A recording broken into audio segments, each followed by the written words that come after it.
नमस्कार स्नेह श्रद्धा यूनिक को आपण मानक स्वागत। आसंतु आज करवा पालंग पनीर लफाफा। आपण पालंग तो विभिन्न प्रकार करी खाउचंती। आसंतु करवा एवं देखिबा।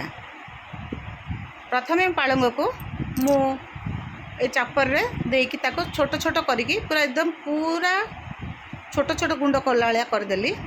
ताको छोट छोट गुंड कर देला परे आपण चाहिले ताको जदि गरम पानी रे बांफ देकी सिजेकी काढ़ी सारिकी छाणिकी ताको मध्य करि परिबे। किंतु मुठी कंचा करछि कारण एटा परटा हेबो जेहेतु तावारे पड़िबो गरम हेबो।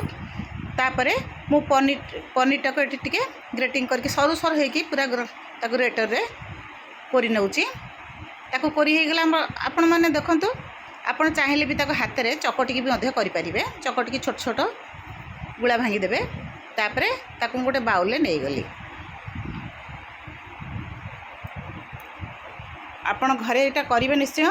तापरे सेई पालंग गुंड गुड़िक मु से पनीर रे दे देली।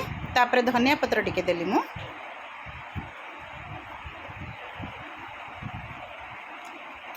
भजा हुआ जीरा गुंड टिके देली। गोलमरच गुंड टिके देली। एटा होचे आमचूर पाउडर टिके देली। तापरे चिली फ्लेक्स देली।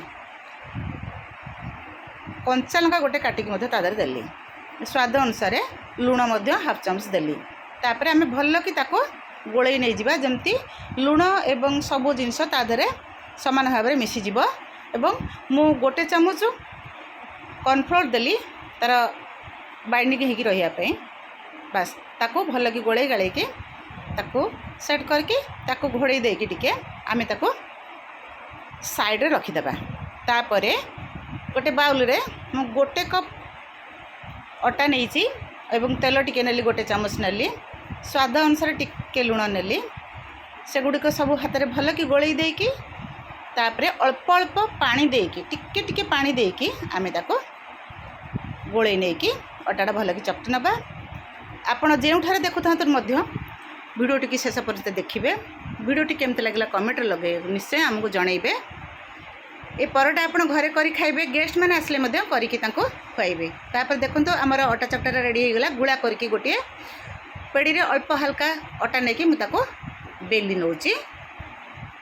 बड़ आकार भल कि बेली नेले आमको करिया को सुविधा हबो। देखंतु पूरा बड़ हो जाईची। ताको साइड रो जो गुडा को असजड़ा रहीची बा बंका चढ़ा रहीची साइज रो काटिकी ताको मु साइज कर नउची। आपण चाहिले मध्य गोल करिकी सेमती करि परिबे। लफाफा डिजाइन रे आपण को मुटिके एबे करिकी देखौची।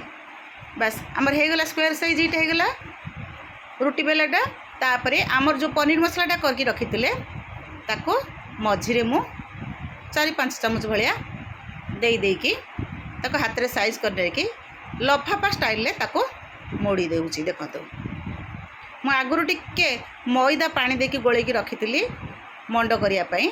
एटा देई देले सेटा खोलिबनी आराम से आपण करि परिबे। आपण एपरे हाथ रे चापी रखि परिबे।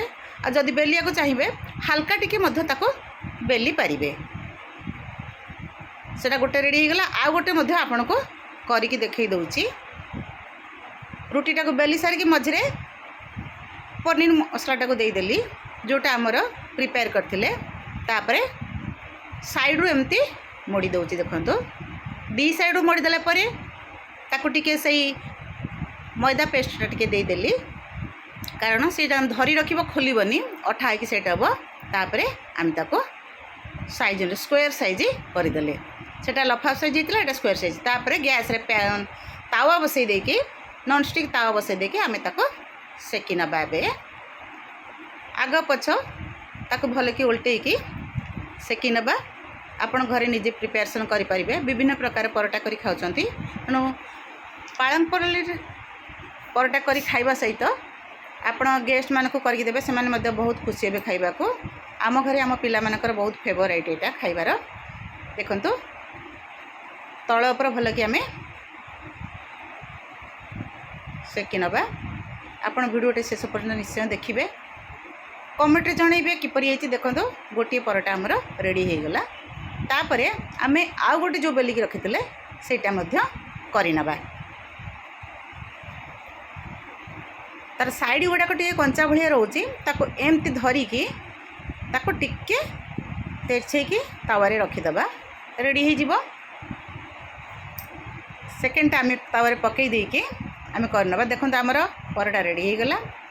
ये परोटी आपन को बा ये रेसिपीटी आपन को केमिति लागिला आपन कहवा सहित घरे करी खाइबे ता सहित ग्रीन चटनी आउ टमाटो केचप करी सांगे नहीं खाइबे।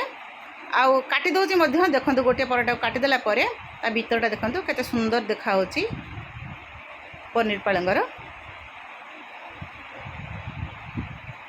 बहुत टेस्टी मध्य आ बहुत स्मूथली मध्य खाई हबो।